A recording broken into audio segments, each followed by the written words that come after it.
2014 meeting of the Downers Grove Village Council. It is my distinct privilege to call this meeting to order. Please turn off your cell phones and other devices when attending the meeting. We'd appreciate that.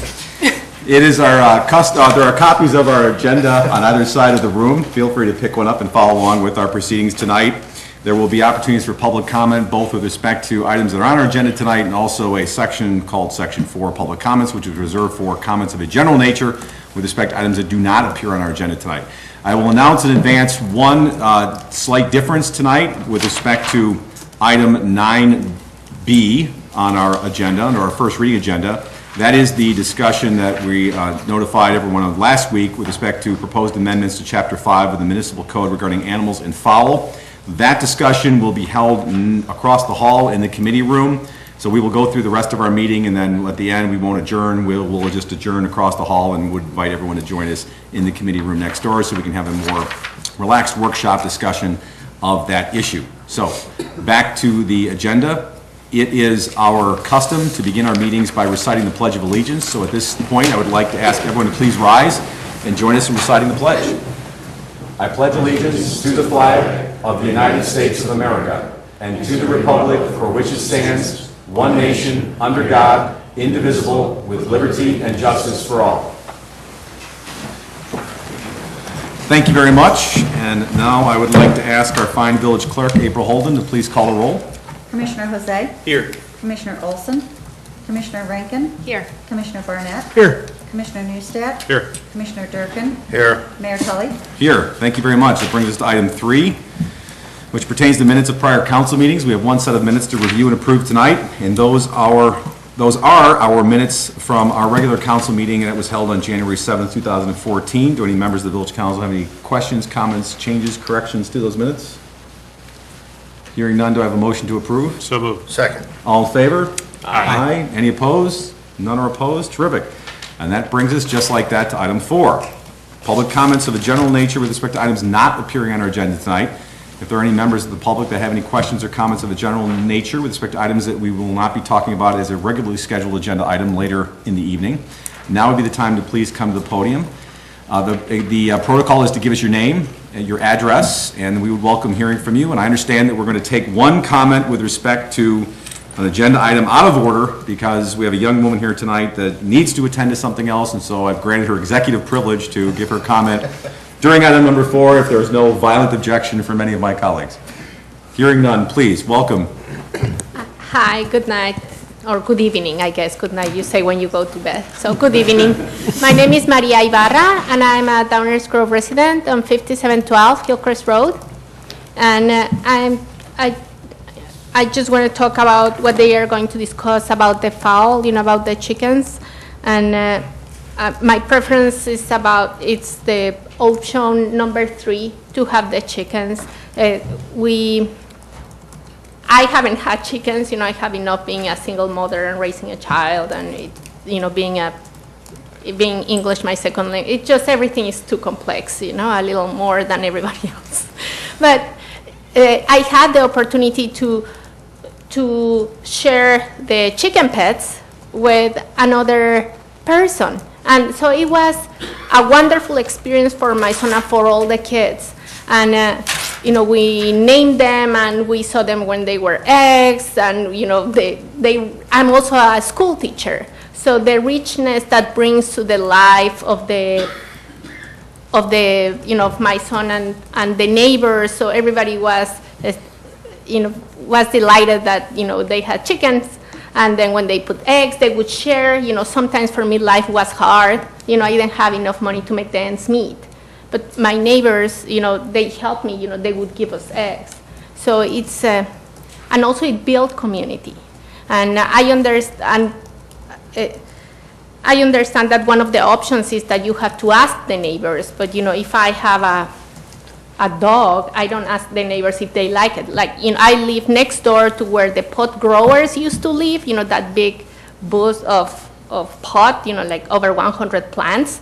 And they had 2 dogs that I was calling the police about because they were always loose and they were very aggressive. You couldn't open the car and get out of the car because the dogs were there growling at you. And they never took the dogs away. And And the chickens, they were such a wonderful experience for everybody. So not only, emotionally, but healthy-wise, our health, it was also improved by having the chickens. And if there are some regulations about how to keep them, that would be wonderful. We have a big lot, but now the ordinance is, one of our neighbors has a lot as big as we could have 1 foot of a chicken coop, as long as the at the end of the lot. So that will be like, a chicken run. I don't know, it will be very, very long. You can only keep skinny chickens. I know. So, I think it's reasonable that there are, all these animals should have certain degree of regulation.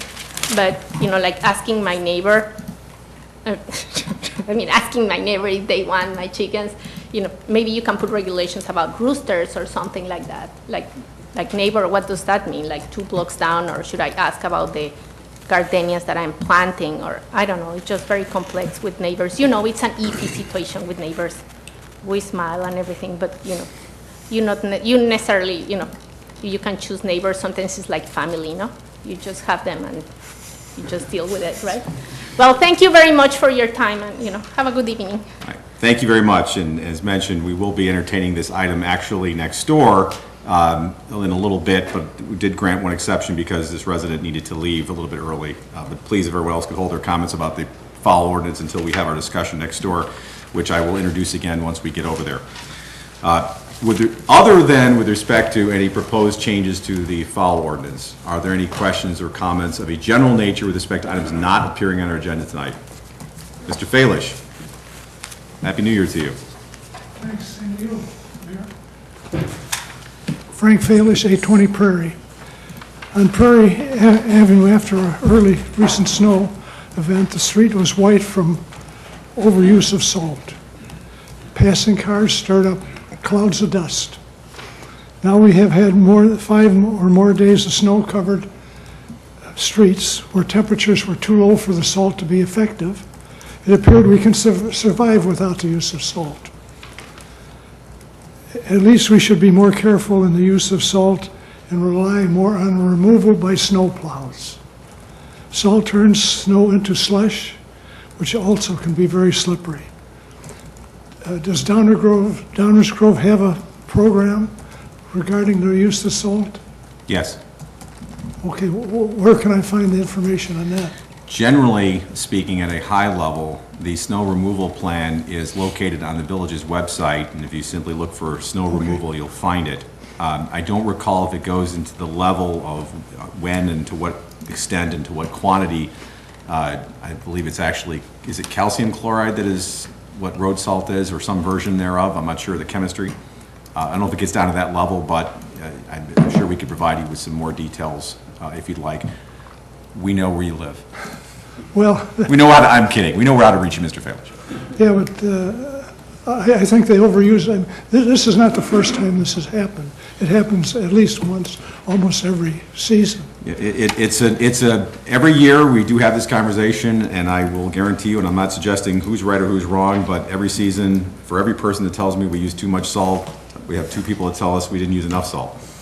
Well, I So don't this is know. why we leave it to the professionals. When the pavement is white, that shows that and you see the dust clouds coming up after the cars. Sure. I think what we'll do is, I'm sure we can get you some information about what the general practice is in terms of laying down road salt during storm events, because Well, you're right, it happens every year. I feel that salt should only be used at major intersections. And careful use of salt can save money and help the environment from the runoff. Appreciate your views, and again, we also take in the views of those who tell us that we didn't salt enough and didn't salt their cul-de-sac. Everyone has a different perspective on it, which is why we'll try to get you the answer. Thank you for your comments. Other questions of a general nature with respect to items not appearing on tonight's agenda? Yes, please, sir. All right, let's see.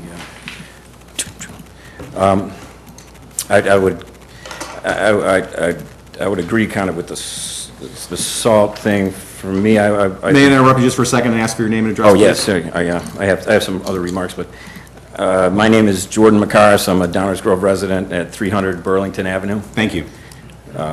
With the salt thing, I think that along the lines of what I'm going to present here, it's to me, it's a resource management issue. So ideally, the economy and the environment are linked, and that's how ultimately I'd like to see that kind of thing make sense. Okay, so my remarks. 4 months ago, I handed some rough proposals to 3 village council members at the train station to consider converting village properties like the parkways from high maintenance, low productivity to low maintenance, high productivity. For example, in some areas, we could eliminate all the costs of fuel, chemicals, and equipment maintenance while enhancing the soil conservation, the water conservation, and even getting some productivity out of the out of some of these parkways or some of the village properties. Downers Grove seems to be better than many towns in terms of ecological consciousness, recycling, and things of that nature, which makes it a good place to try and experiment in what I call 21st century economics. I brought my resume to the village today not for a job, but to volunteer and involve more volunteers in a program to help us move towards a regenerative economy that generates jobs and hope as it regenerates the ecological fabric, which is, to me, the true basis of any earth-based economy. Among the volunteers that I hope to engage would be soil conservationists, water conservationists, horticulturalists, gardeners, farmers, arborists, etc., as well as caring and concerned citizens. Personally, I also did some exchange with Greg Jose and David Fieldman over the last 6 weeks. I'm requesting a 1-hour meeting with the village council to introduce what I call cooperative problem-solving experiments, which are, and in that kind of a non-binding experimental atmosphere, I think we can gain a collective assessment and some cooperative proposals related to this kind of thing, where I think this is a low-hanging fruit, by the way I look at economics. You have an area where your cost benefit right now is not very good. It costs you and we don't get much back. We do employ a few people to go out and mow things like the parkways, but we probably are using chemicals, and in general, grasses are not very good for water conservation or soil conservation. So we could save all the, just in general, we could save a lot of money in terms of fuel and maintenance on equipment without displacing workers. If workers are no longer mowing these things, if we're able to use regenerative grasses or productive garden type things, or some trees that actually give you some productivity, but require less maintenance, but they do require maintenance, and so rather than displace workers, these people could get involved in gardening.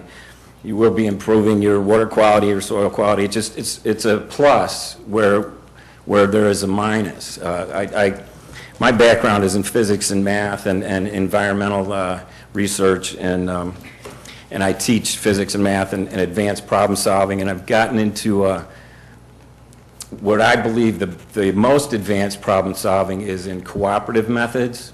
So anytime I work with people to take on an issue, I do what I call a cooperative problem solving experiment. So it's non-binding, and it really allows for everybody to learn something, because there's no single individual who has all the answers, and between us we might be able to come up with a lot. So I'd really like to have a meeting with somebody or the council members, at least an individual, to see what I could bring to the village, because I do believe to get us out of our malaise, not just in this community, but in the country, in the whole world, there's no economic paradigm right now that's going to take us out of the mess we're in. I mean, that's a national, global reality, but I think in our hearts we all understand that we don't have a plan.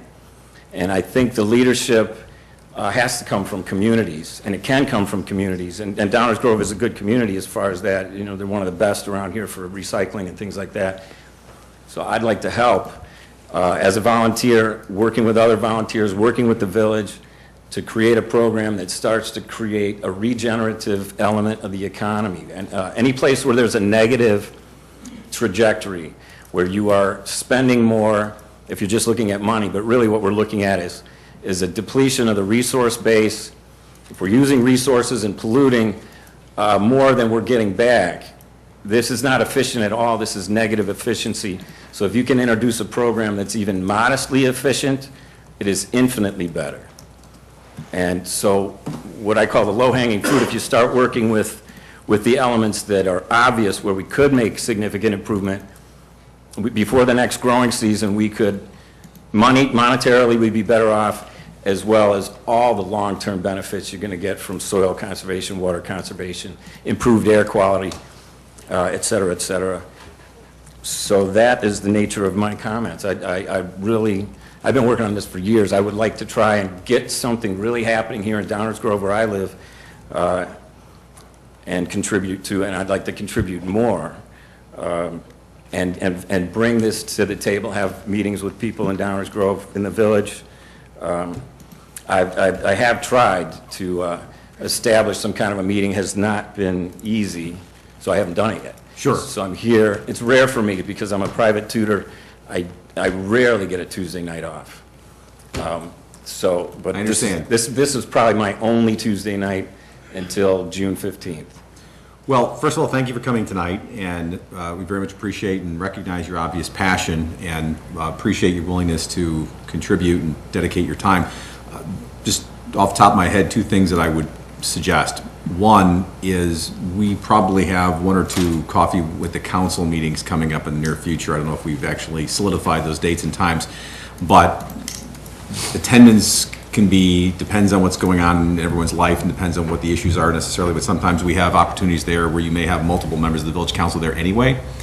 And so what I would suggest is that maybe we can let you know, or you might want to check for when we have the next one or two of them and see if you might attend. And I'm sure if there are other things going on during that hour meeting that don't prohibit a full discussion of what you're proposing, if people are able, they could always stick around and wrap up and hear what else you have to offer. That would be one thing, because those are meetings that are already going to be scheduled and there's already going to be people at them. That might be a very convenient thing for you. Those are typically on Saturdays, so it might be easier for you. You want to take a Tuesday night off.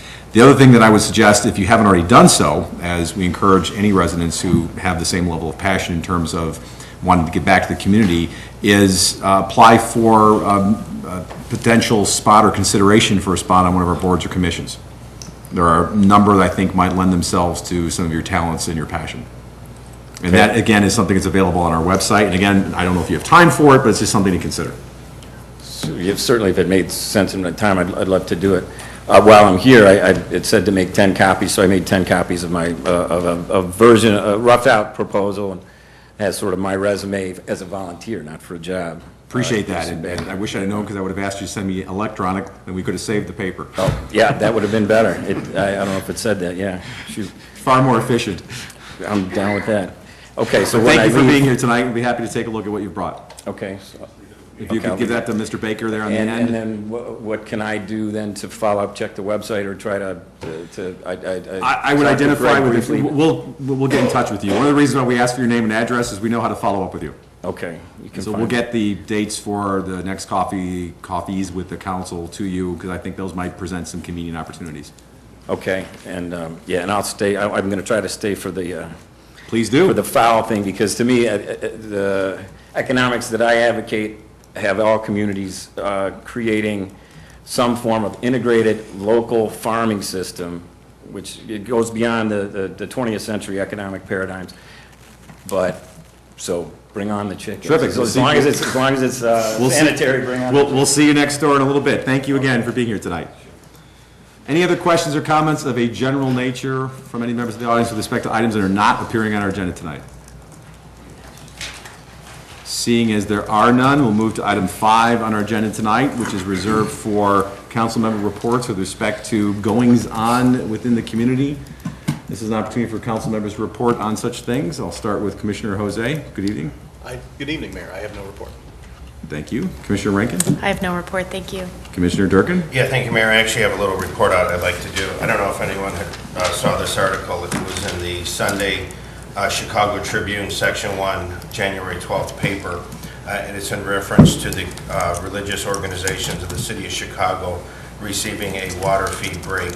That was something that was, they were being charged for water, and basically it's a $17 to $23 million income level, from what I gather here, fee income for water usage that the religious organizations were supposed to pay to the city of Chicago. What's interesting is that the city is now looking to restore the free water to these organizations. And what I'd like to know, if there's any way, I don't even know who to turn to besides our staff, if it's DMMC, DuPage Mayors and Managers, or if it's DuPage Water Commission or Metropolitan Mayors, you know, what is the actual impact of this $17 to $23 million fee waiver going to be on our water rates that we're currently being charged? We constantly are being bombarded with people telling us about the price of water that we are charging when it's simply just a pass-through. And then what is the actual dollar amount that the city is expected to waive for these religious organizations?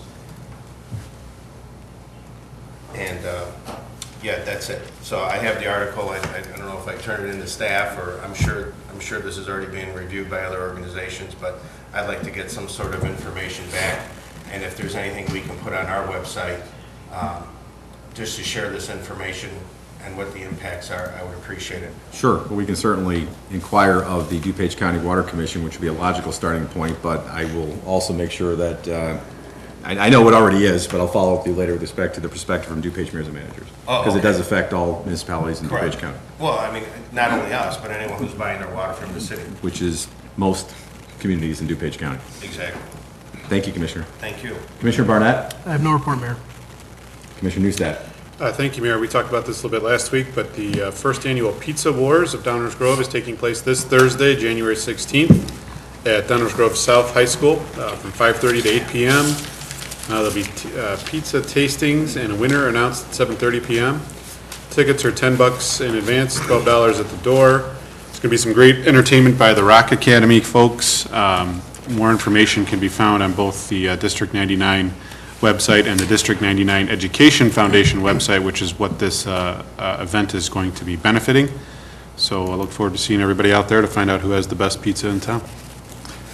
Thank you, Commissioner. You stole my thunder. I'll just add that, as I hinted at last time, there might be a little bit of a competitive mode to this because roughly half of the participating pizzerias are located in Downers Grove and the other roughly half are located in Woodridge. And just to sort of increase the competitive nature of it a little bit, because we're nothing if we're not competitive here in Downers Grove, the mayor of Woodridge and I are both co-sponsoring the beverage station at the event. So Mayor Cunningham and myself will both be supporting the beverage station for the event. So if you want to vote, I would suggest vote for the Downers Grove ones. We'll see who wins the pizza war. You can't have a war without sides, right? I mean, it has to be sides. So is New York Pizza going to be there and Illuminati's? Are we going to have that national, since we're going to have to change over this night show? They've been talking about that still. And we'll see. We'll see. That's all I have. Thank you to all my colleagues for reporting on those items. That brings us to item 6 on our agenda, which is reserved for public hearings. We have no public hearings tonight, so that brings us to item 7, our consent agenda. Do I have a motion to approve the consent agenda as presented? So moved. Second. Are there any questions or comments from any members of the audience with respect to any of the items, bless you, on the consent agenda? Any questions or comments from members of the Village Council with respect to any items on the consent agenda? Roll call, please. Commissioner Newstat? Aye. Commissioner Durkin? Aye. Commissioner Jose? Aye. Commissioner Rankin? Aye. Commissioner Barnett? Aye. Mayor Tully? Aye, consent agenda passes unanimously. That brings us to our active agenda. We have 2 items on our active agenda, items 8A and 8B. Do I have a motion to adopt a resolution authorizing an amended employment agreement with Enza Petrarca, who is our village attorney? So moved. Second. Any questions or comments from members of the audience? Questions or comments from members of the Village Council? Commissioner Newstat? I'll make my comments for both this item and item B for Manager David B. Fieldman as well. You know, Enza and Dave are the leaders of our organization. They have been employed with the village for many, many years and have seen where this village was and where we are now. I think it's important to note that This organization benefits from their availability 24 hours and 7 days a week. We've seen that time and time again with emergencies and other action items in this village. Dave and Enza both are at-will employees of ours, the Village Council. We have a lot of things to do up here at the Village Council, but our responsibility is to review and evaluate Dave and Enza. And I would like to thank my colleagues for actually achieving that task this year in a timely and streamlined and efficient manner. And we're at tonight to look at their agreements and hopefully approve them. The last comment I want to make is kind of an organizational comment, and these two employees really do put this on display every day. You know, we demand and expect exceptional performance from our staff every day, both at the management level and all the way down through all the ranks here at the Village of Downers Grove. But the interesting component is that we usually and have been compensating at the midpoint or the mid-range of comparables. And I think that's a testament to the quality of people that we have in this organization, the professionalism that we have, and the fact that this is a destination for municipal people to come to work. Downers Grove has changed its demeanor over the last number of years, and I think for the better. We're attracting and retaining great and talented employees. So thank you to Dave and Enza and the rest of the organization, and again, thank you to my colleagues for the hard work to get to this point tonight. But we have, I think, found two very good employment agreements amendments for these two very important members of our team. Thank you, Mayor. Thank you. Other questions or comments from the council on this item? Commissioner Hozak? Thank you, Mayor. I want to say that I share Commissioner Newstadt's sentiments. We've got two great individuals here with Manager Fieldman and Enza Petrarca as our village attorney. We do demand a lot of these two folks, and they deliver. I've been very impressed in the time that I've been up here on the council, having been a resident on a board and commission, and then stepped a little further behind the curtain, so to speak, to see just how well run the village is on a day-to-day basis. And you know, we can give all the speeches we want up here or take all the votes we want, but we need folks on the day-to-day basis on the ground making things happen, setting the right tone, making sure that we have the innovative spirit that we're looking for here in Downers Grove, and getting things done. And we've had great results, which you can see from the awards that the village gets, presentations made by various staff members, the atmosphere that Dave and Enza foster of allowing folks to grow in their job and innovate and think outside the box is really what I think we're all looking for up here. So I think the adjustments are well deserved. I want to thank you for a job well done, and look forward to continued exceptional performance in the future. Thank you.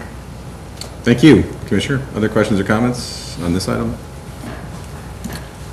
I do want to, and this is probably an appropriate time to add it, Commissioner Olson, as everyone has noticed, is not here tonight. He is out of town on business this week and unfortunately could not be present for tonight's meeting. However, he has requested that the following statements be shared for the benefit of the village council, village staff, and general public, and he will have another one when we adjourn next door. But with respect to these two items, I just want to read into the record Commissioner Olson's statement, which he asked me to read, so I will read it. I'm pleased with the overall performance of the Village of Downers Grove organization during 2013.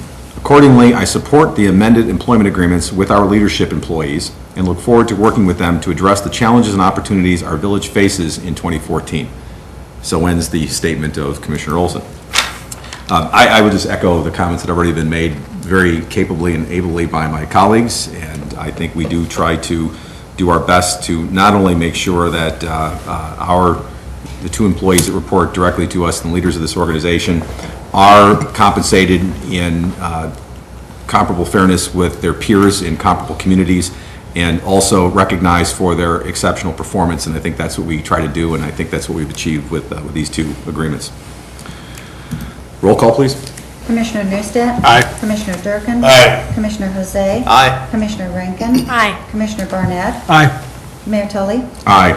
Item 8A passes unanimously. It brings us to item 8B. Do I have a motion to adopt a resolution authorizing an amended employment agreement with David B. Fieldman? So moved. Second. Any questions or comments from members of the audience with respect to this item? And understanding that some folks have already offered their comments on both items, are there any additional comments with respect to this item that haven't already been shared? Commissioner Barnett?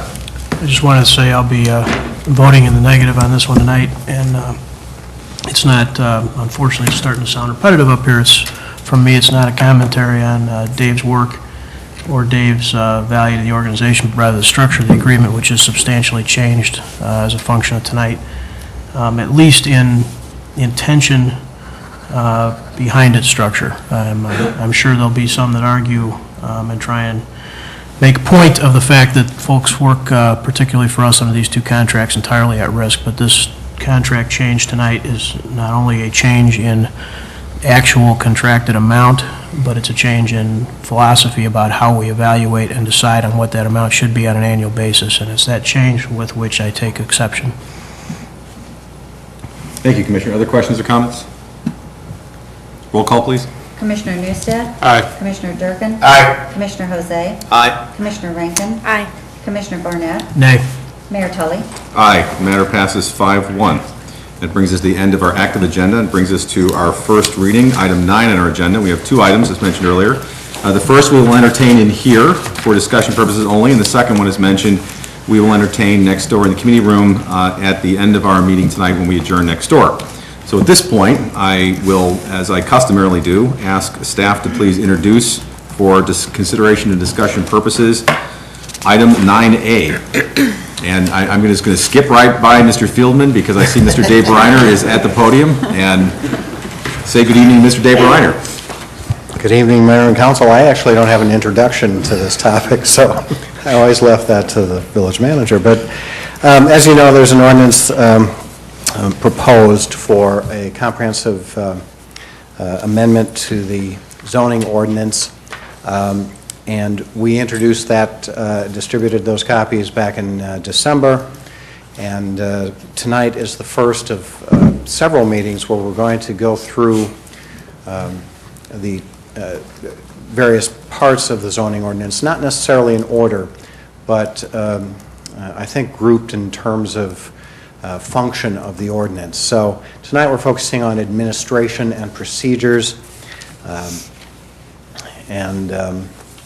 oh, by the way, this is a draft of the cover of the document, so you're the first to see it. I'm kind of excited about it, and working with Doug Kozlowski's group, and they always do a great job. It's visually stunning. Visually stunning.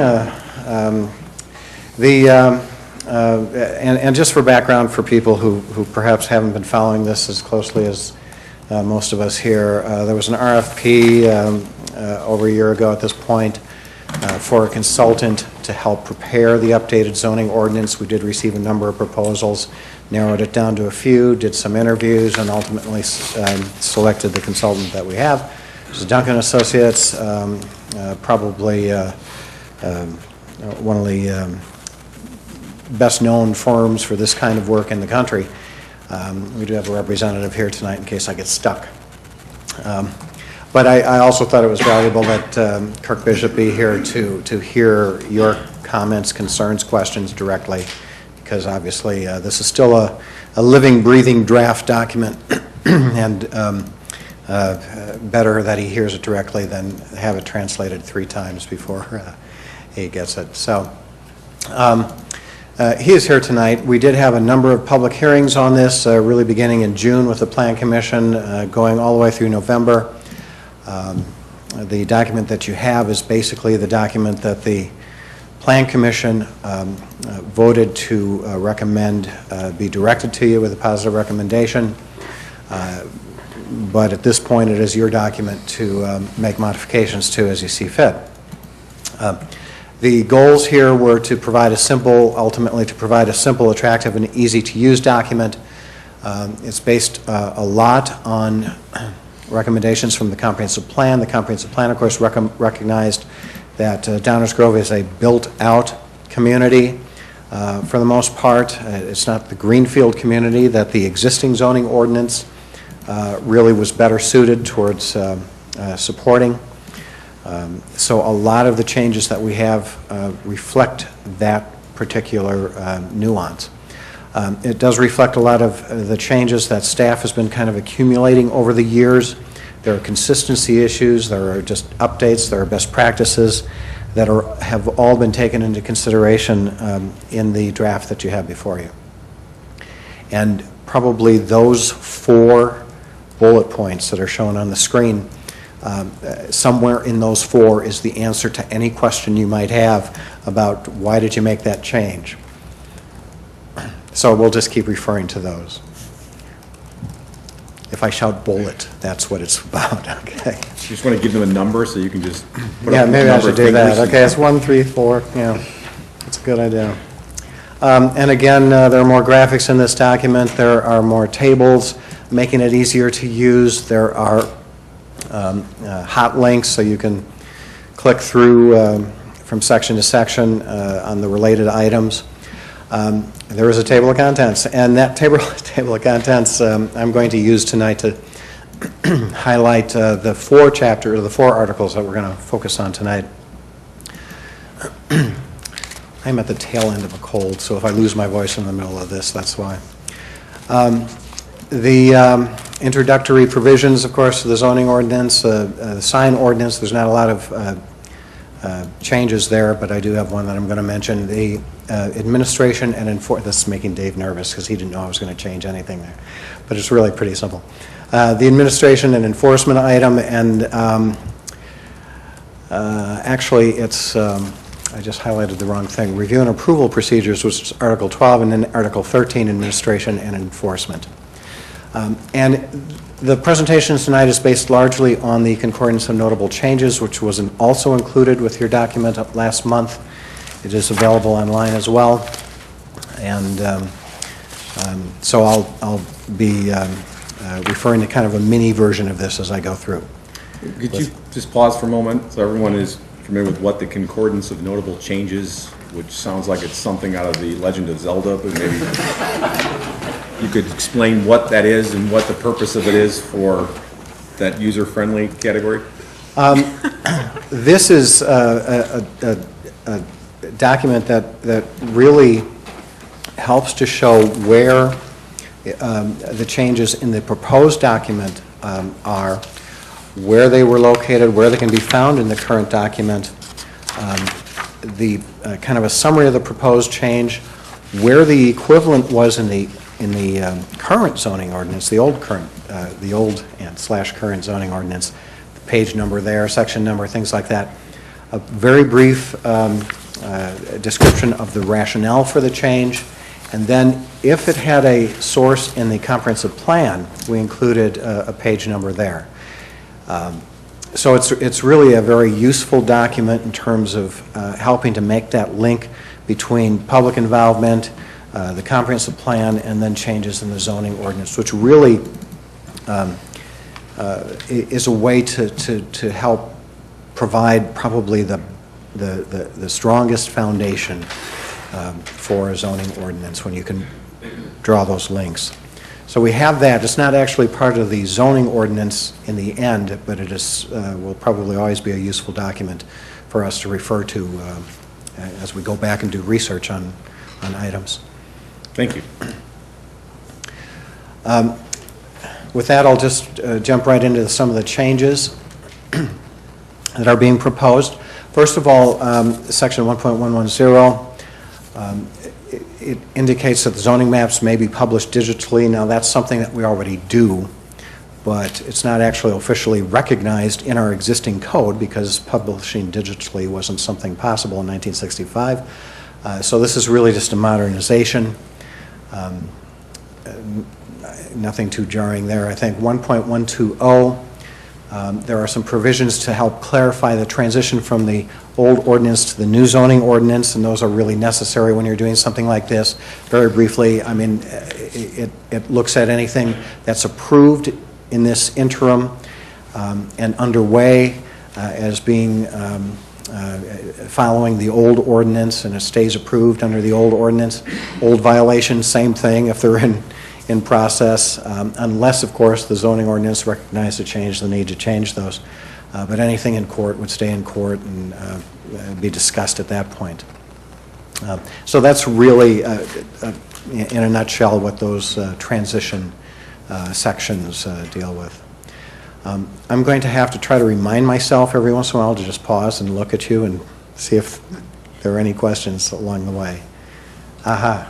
I have a question. So if someone is in violation of a current ordinance, and in the new revision, they wouldn't be anymore, if it's in court, are we going to still give them the fines, or are we going to waive those?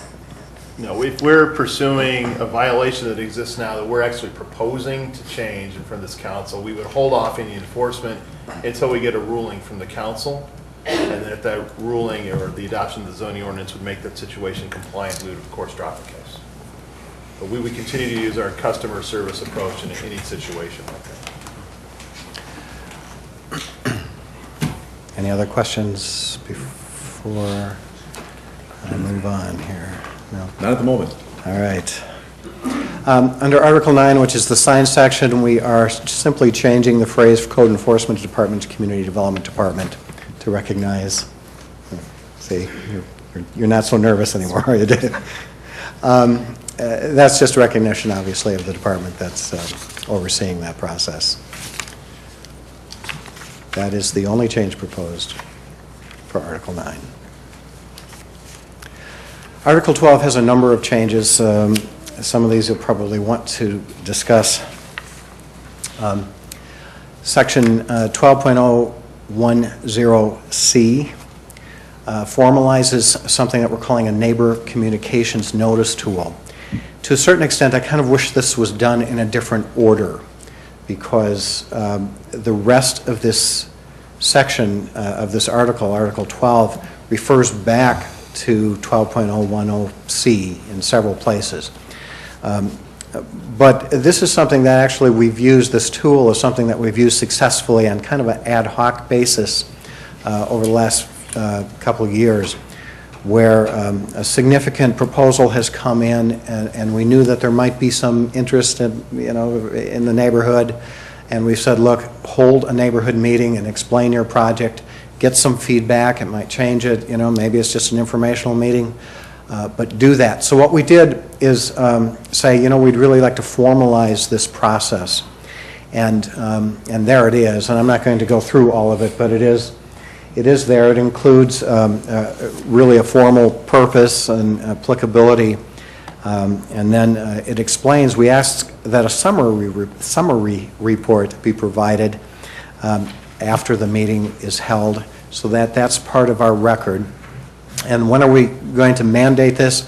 Well, in any owner-initiated rezonings, applicant-initiated rezonings, we think that it's important because that kind of change is important. There's some exceptions to these rules in terms of who's impacted and how far away they are.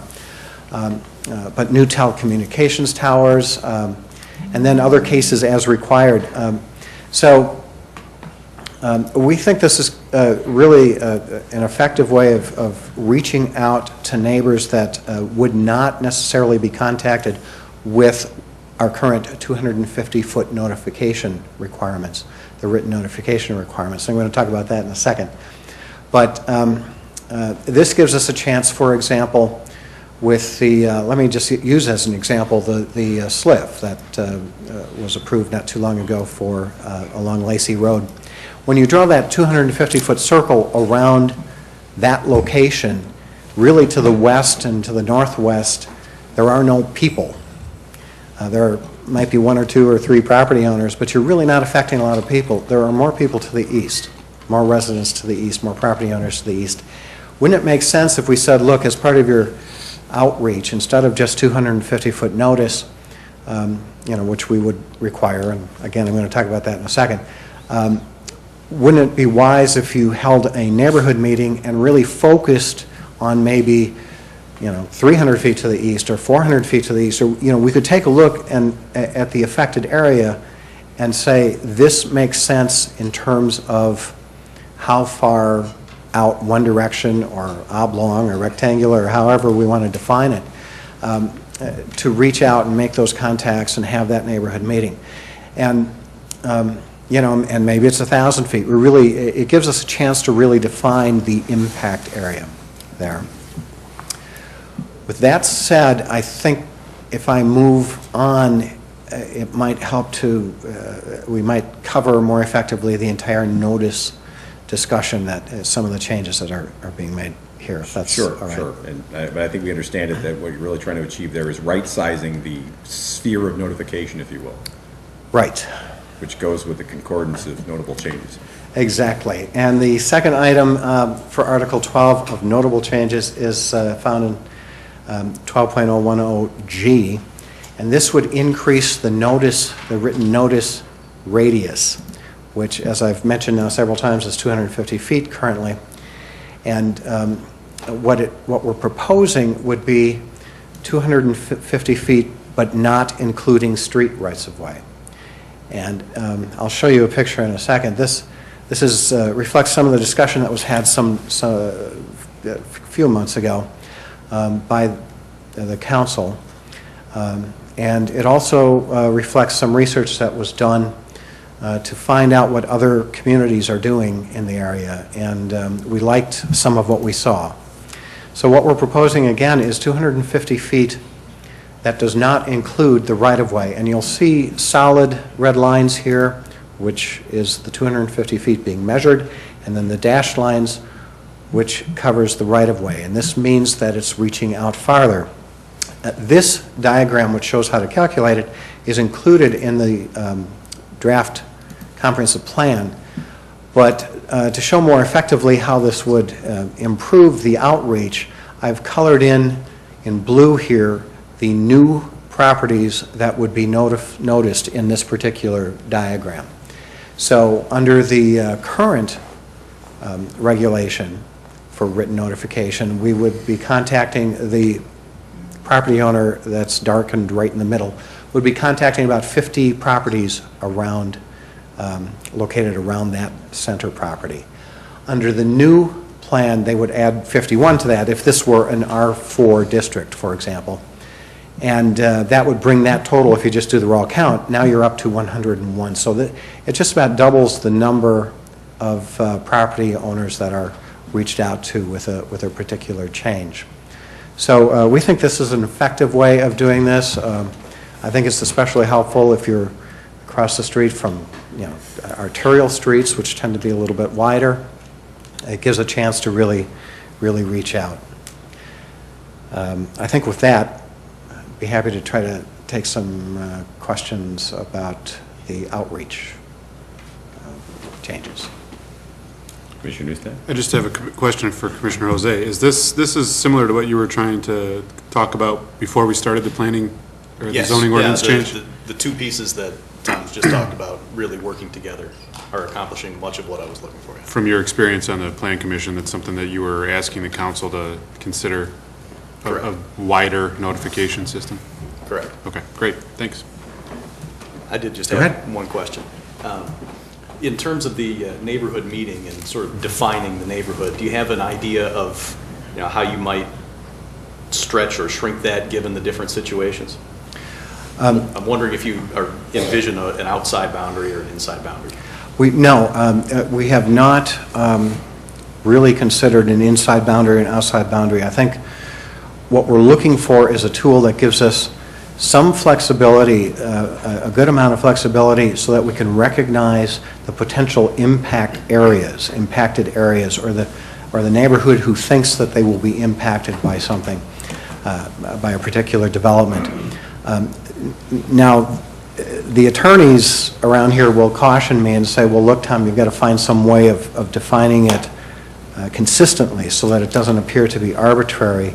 Or capricious. And in fact, there are some standards that are provided in the document, but I mean, ultimately, I think we're going to have to probably test and see and kind of ascertain. It's the kind of thing that I think is probably going to be most effective when we're sitting down with a developer and we say, look, the 250-foot radius plus rights-of-way doesn't really cut it in terms of neighborhood notification. Do you agree that this is the wider area? And I think that's probably the approach that's going to be most successful.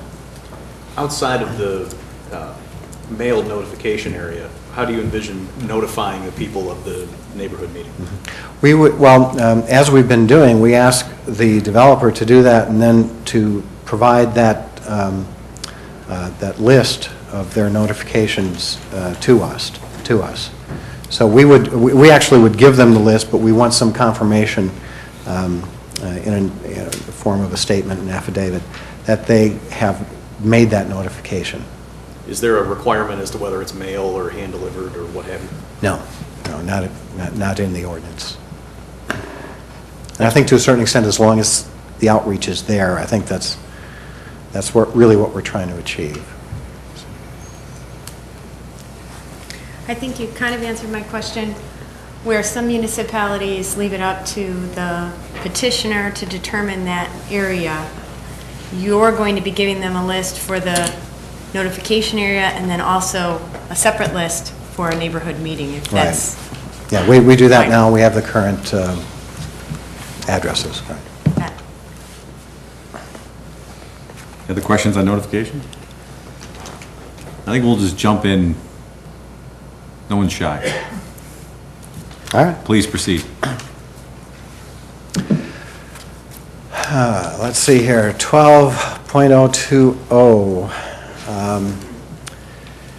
on page 12-6, all text amendments must be village initiated. This, well, I've got a slide to help explain some of the background here.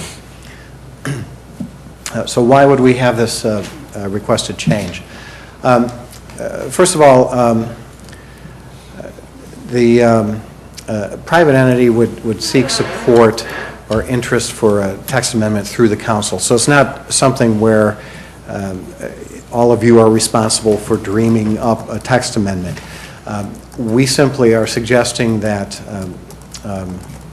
instead of these requests coming through staff, that it would be helpful for us as we consider these things, because they are time-consuming. There's lots of careful language preparation. There's lots of legal involvement. There's consideration of intended and unintended consequences. There's a lot of work that goes into these, and they're not so simple. And you might be surprised at how often we get the request, because it's pretty much a knee-jerk response anytime we say, you know what, Mr. Developer, we can't do that because the ordinance prohibits X, Y, Z. And the next thing out of their mouth is, we'll change the ordinance. Sure. And typically, we can kind of talk them down from that. But this would, some of their changes may be something that you want to consider. And I think it would be helpful for us, and what this is trying to get at is, gosh, if they could find somebody on council who would say, yeah, I think staff, it's worth some effort to go through this and go ahead and make these changes, or at least consider them and take them through Plan Commission. They go through the normal process. So what we are looking for is that kind of direction before we go jumping into text amendments. It only changes, like I say, slightly, and that is they would have to find somebody to give that direction to staff, as opposed to something just bubbling up and all of the opportunities there. This is something that if the change were made, it would be more consistent with other communities, similarly sized communities, and their zoning ordinances. I suspect you'll want to have some conversation on this one. Conversation on this one? My perspective, it seems to make sense. It's consistent with other communities. It doesn't foreclose the opportunity for a text amendment, and yet eliminates probably some unnecessary expectations and administrative costs and burden, and yet doesn't really change the ability for appropriate changes to be made when circumstances permit. Thoughts, comments? The only thing, Mayor, that comes out at me, I think it's fine. We'd have to work through over the first, whatever number of requests is how that's really going to function, because you're doing those, generally at staff discretion now, at least in terms of starting into, is this worth it? And it's good to highlight the burden and sort of make this group who's placing expectations on you guys aware of that burden. But I wouldn't want them all to be, I wouldn't want us, Mayor, to subject them all to some sort of, can we swirl around and dream up that we might have 4 people that say, yeah, it's worth the trip. The process at which we would arrive at that kind of direction, it's just probably something we have to beat through, and it'll either work or it won't. But that, my initial reaction is that's the one downside, is I wouldn't want it to be some sort of a, who can the petitioner successfully lobby at the, at the Friday night football game in order to secure 4 of us that say, yeah, go ahead. I mean, that would just be like a mess, so that's just the first thing that comes in. I had envisioned more of that had not approach that you use for new projects, so I guess Sure. That was where we were thinking. We just don't want to be in a position where we're saying no to something that there might be interest in, or yes to something where there is no interest, Yeah. which is, 2/3 of that work is now wasted for staff, so. I think it's a good heads up, and a good, avoiding those 2 things is worthy of an experiment, in my mind, absolutely. And all it is a head nod to say that we think that staff should look into it, right? It's not. Right. Okay. And next item, 12.070, there is a new section referred to as administrative adjustments, which is being proposed to expedite minor relief for development. And I'll give some examples here in a second. And that's really what we would call minor variations. The administrative adjustments, first of all, is a tool that recognizes that the community is built out. It's something that would encourage reinvestment in existing buildings by reducing some regulatory barriers. For example, it would only take 2 weeks to process per the process limits that are set in the ordinance, in the proposed ordinance, versus the 2 to 3 months that it would take to go through a ZBA process in this case. It would be much cheaper now. A fee hasn't been set, but we would anticipate it that it would be in something similar to the 83, I think it's an 83 or $85 fee that we have today for a minor review, versus the 400 plus that could easily be charged for a ZBA case. And it's, again, consistent with other community zoning ordinances. The administrative adjustment section sets some limitations for approval, typically less than 10% of a setback width or area, or in a parking lot example, 1 parking space might be allowed to be adjusted administratively. Otherwise, it has to go through the ZBA process. I don't have a good definition or a good number for you just yet on how many cases this would be, but it's quite a few. And I think it would really help expedite the process for many people who want to really simply just reinvest in their homes. And that's largely the cases that we're talking about. Probably encourage compliance with our codes and ordinances, too.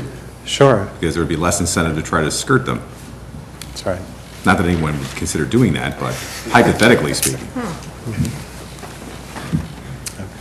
And I'll just add to that, this is something that I've seen raised by various residents over the last decade as a point of frustration. So I'm glad to see this is being addressed.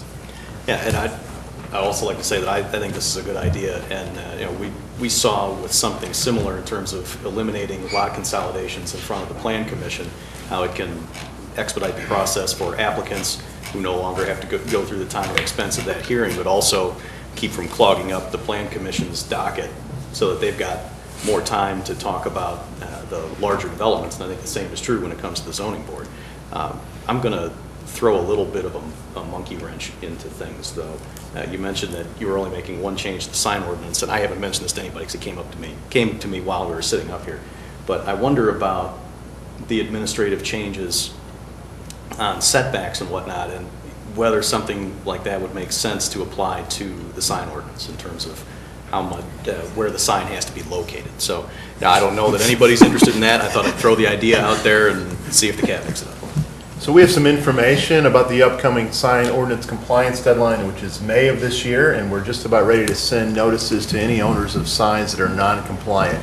We're busy working behind the scenes to categorize the type of non-conformity, which I will share with the council and the community, and we'll see if there's any patterns, particularly of signs that are non-conforming only due to a de minimis setback requirement. If we find that that is a category that makes sense to take a look at, I think that'd be appropriate, but we'll know more as soon as we have the data gathered. Thank you very much. Thank you, Dave.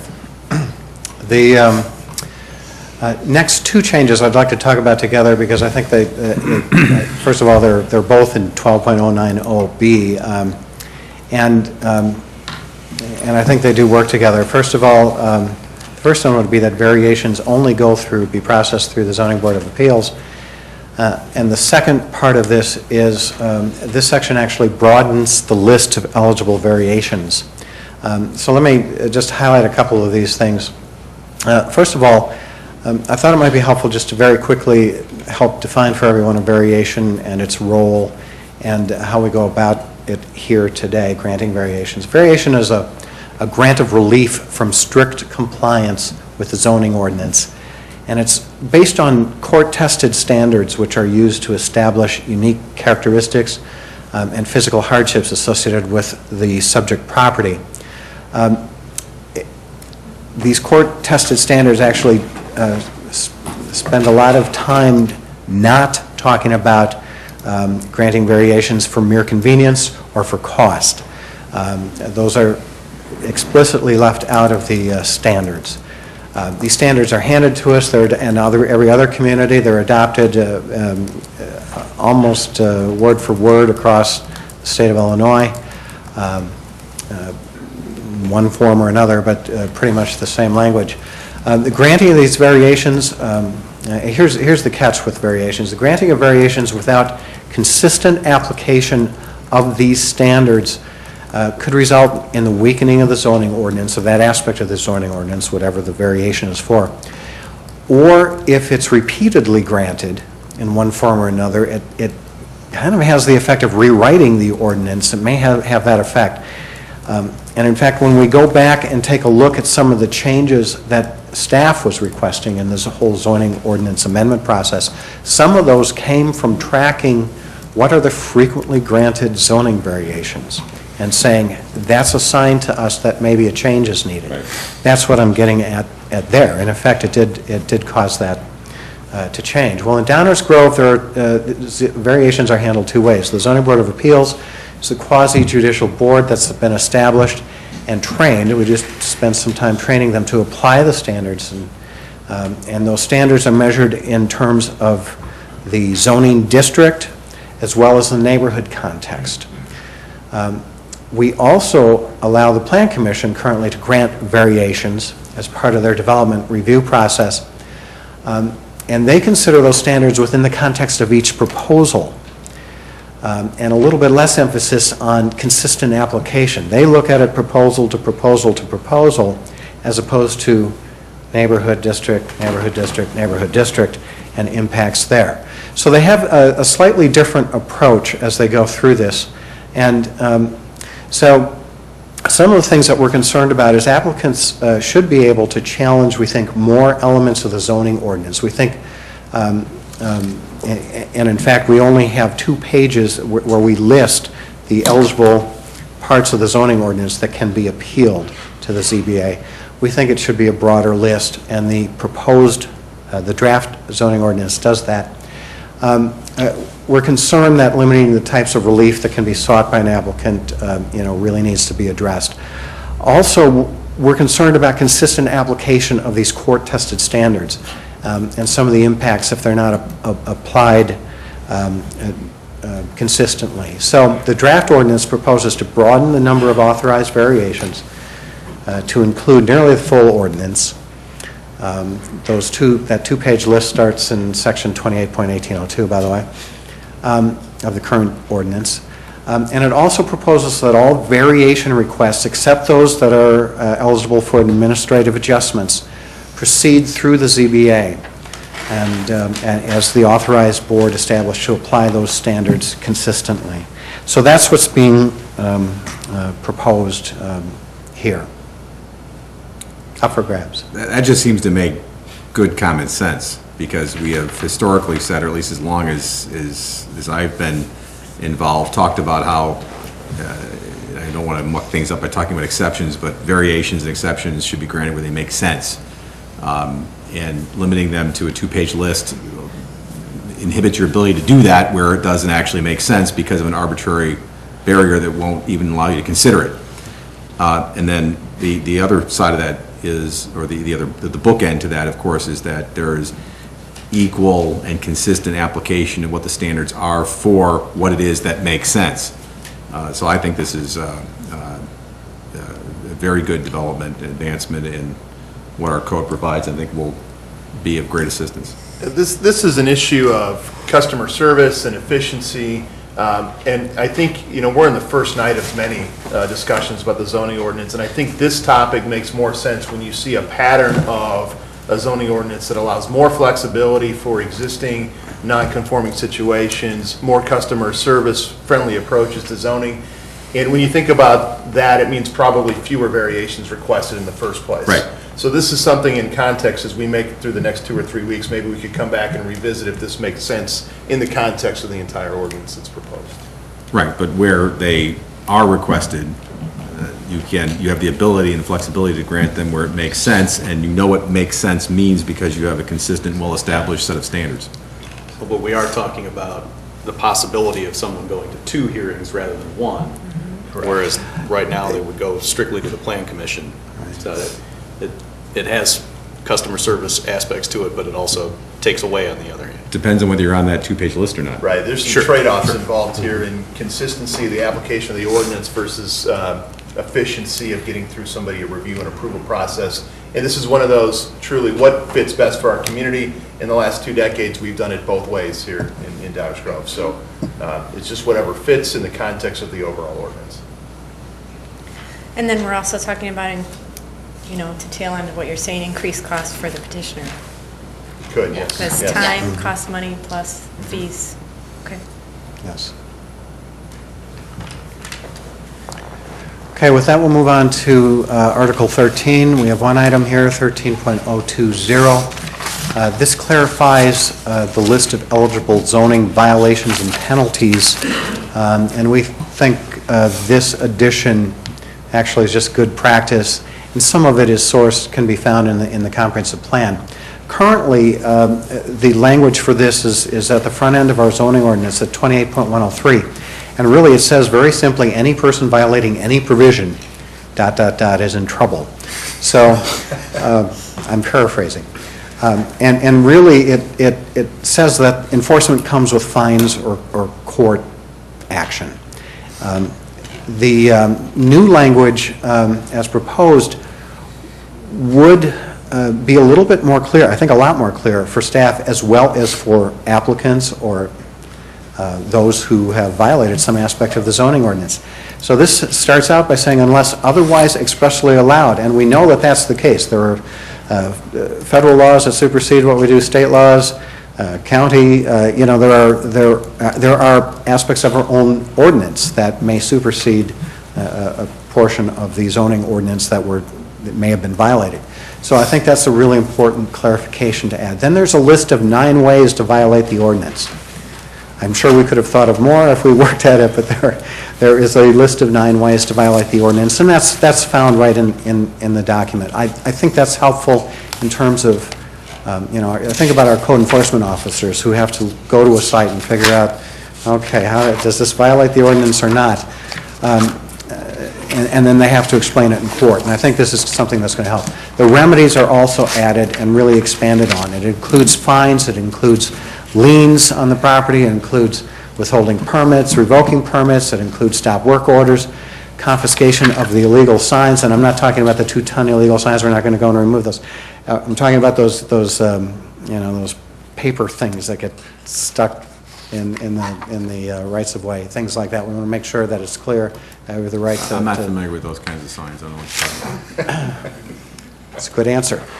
And then, of course, we leave ourselves with the normal plethora of court actions that are available to us as well. So we think this is really just a clarification of things, everything that we do already today, and it clarifies it for all sides, really. Any questions on this? All right. So next week, we're going to jump into, I think, a lot of what is considered the meat of the zoning ordinance. We're going to focus on the different districts and uses, and then at a future date, we'll hopefully try to finish up the ordinance. But there will be a lot of information to talk about next week, too. With that, I'd be happy to try to answer any more questions, or we'll wait until next week. Other questions at this point from any members of the council before I open it up for any questions from the audience? Two things real quickly. One, for those who are participating in the Downers Grove Online University, tonight's presentation will be worth 1.5 community planning credits. Seriously. Very nice presentation. I think the ease at which the information was conveyed in easily understandable fashion, I think, lent itself to the fact that we didn't have a lot of questions because you made it very easily digestible and understandable. So all kidding aside, it was very well conveyed, and there was obviously a lot of work that went into it. And we'll look forward to more information on additional portions of this next week. But thank you. At this point in time, I'll open it up to any questions from any members of the audience with respect to what's been presented thus far with respect to proposed changes to the Downers Grove zoning code. Please, sir, come to the podium if you would mind, so we can hear you and the folks at home can hear you. Understanding that there will be multiple additional discussions of this document before anything is acted upon. Okay, yeah, that was fascinating. I guess from a citizen's perspective, my citizen's perspective, the meat and potatoes, what fits for the village, what is the long-term vision that you all have for the village? Ultimately, that's what this is all about to me. Actually, that would be found in something called a comprehensive plan, which was a separate document, separate conversation that took place mostly. The short answer to your question is I would refer you to the village's comprehensive plan, which is also available on the website. That gets into more of the things I think you're talking about in terms of land use vision down the road the next 20, 30 years. Absolutely. This is a hazard to say because planners might throw something at me. This is the nuts and bolts of planning and this is the architect and engineering stuff. Right, and then inspections and, okay, yeah, okay. Other questions or comments from members of the audience with respect to the zoning code proposed changes? Terrific. Well, thank you, and more to come. Our first reading will be suspended until we adjourn to the committee room following the remainder of the agenda, Mayor. Do we want to finish the rest of these items in the committee room? No, Or do you want to do them now and then we'll come back? Okay, otherwise I'll forget them. All right, then we'll skip item 9B for the moment. That is what we're going to take up next door in the committee room with respect to proposed changes to the foul ordinance. We're just going to finish up the rest of our agenda right now, but we will not adjourn. We will simply adjourn to the next room. So we come now to item 10 on our agenda, the mayor's report. I have no report at this time. That brings us to item 11, the village manager's report. Mr. Fielding? No report tonight, Mayor. Thank you. Right, to item 12, thank you. To our village attorney's report, Ms. Petrarca? Thank you, Mayor. Only one item to present tonight, and that's an ordinance amending Chapter 5, Animal and Fowl Regulations. That is all. Thank you, Mayor. Rather presumptive of you, isn't it? Well, I'm hoping the other half gets at least. Very good. That brings us to item 13, council member new business. Any members of the village council have any items of new business they would like to raise before the rest of the members of the council at this time? Hearing none, that brings us to item 14. Do I need a motion to adjourn into the other room? No. All right, then what we will do is we will take yes, with Commissioner Durkin's suggestion, and to allow everyone to go across the hall, we will take approximately a 5-ish minute break and we will reconvene then next door in the committee room for all of those of you who want to know where the committee room is. It's literally just across the hall. We'll see you in there shortly.